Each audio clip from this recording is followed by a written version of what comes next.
Hey guys, Introspection here, and I'm back again with another video. Now, I know the quality of this video isn't, well, the best. In fact, it's pretty terrible. But look, it's the first time I'm working with a live camera, so give me a break here. The good news is I was able to get a very special guest on the show. Say hello to Arlo! Wait, what? What do you mean he's not coming? What do you mean I got catfished with a fake account? Okay, just roll the intro.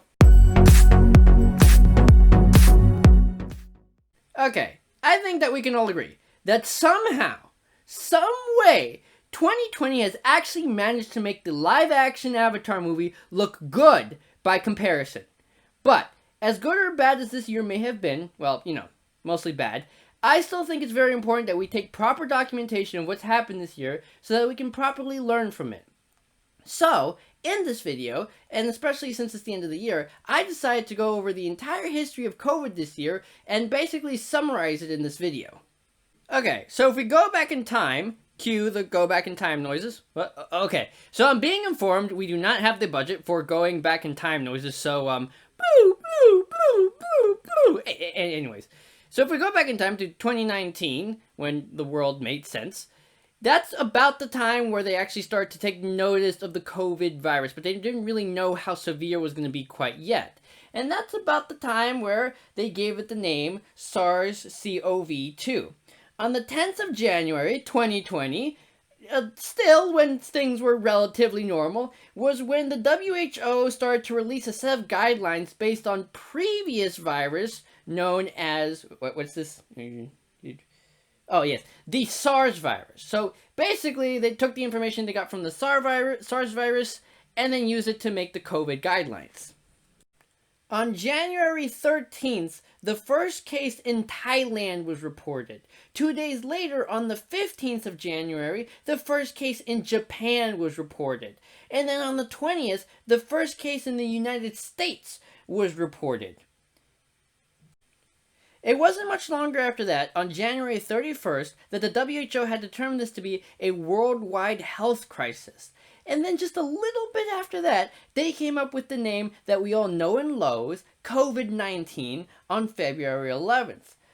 By about this time, I think pretty much the entire world was on lockdown. Now, admittedly, it wasn't until about February-ish where I actually started to realize how big of a problem this was. Now, no, it's not because I thought one single organization controlled all of the governments of the world and they were trying to keep us down or something like that. It was mainly because the media has a tendency to really overblow these things. Like, they do it constantly.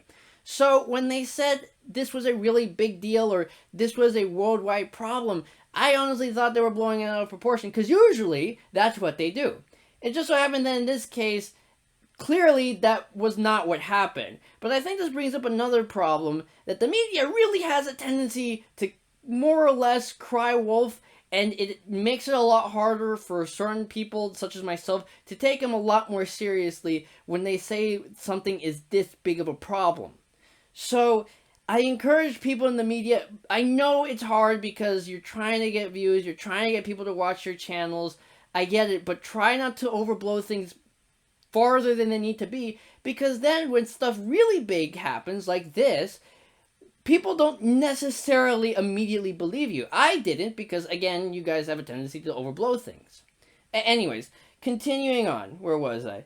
Okay, so about March 11th is when they classified it as an actual pandemic. On March 15th came arguably one of the most important dates in the entire year. I made my first COVID video. Yay! Although, admittedly, it is outdated now because since then we've gotten new information. But anyways, never mind that. Moving on. On March 18th, the first trials to start collecting data on the new virus began. Or, not necessarily the first trials, but the first major undertaking of trials to collect the new information on the virus had begun. On May 11th, several countries had begun to ease their lockdown restrictions, such as Italy, Denmark, Israel, Germany, New Zealand, and Thailand. On the 23rd, AstraZeneca, you know what, I'll just leave it down in the description below, and Oxford University announced that their vaccine was 70% effective. And then on December 2nd, the UK and the US authorized the vaccine from Pfizer and BioNTech. Pfizer and BioNTech, I do apologize if I mispronounced those. And finally, on December 18th, countries had started to accept the vaccine made by Moderna. Now, if you want more information on the vaccines, I made a very detailed video just a couple weeks ago that I'll leave down in the description below. But the brief version is that it uses a very new technique that could potentially revolutionize medicine. Well, guys, that just about wraps up the video. Listen, I apologize if this video seemed a little, if not a lot, choppy. Thing is, I had to record it in just small increments because for whatever reason, my jaw got really tired on camera. Hopefully, as I continue to work with this new format, and hopefully I can get the hang of it if I choose to go this route, the videos will continue to get better and better. But regardless, I hope you still found it enjoyable and informative. And I was able to get another special guest last minute. Say hello to Mr. B.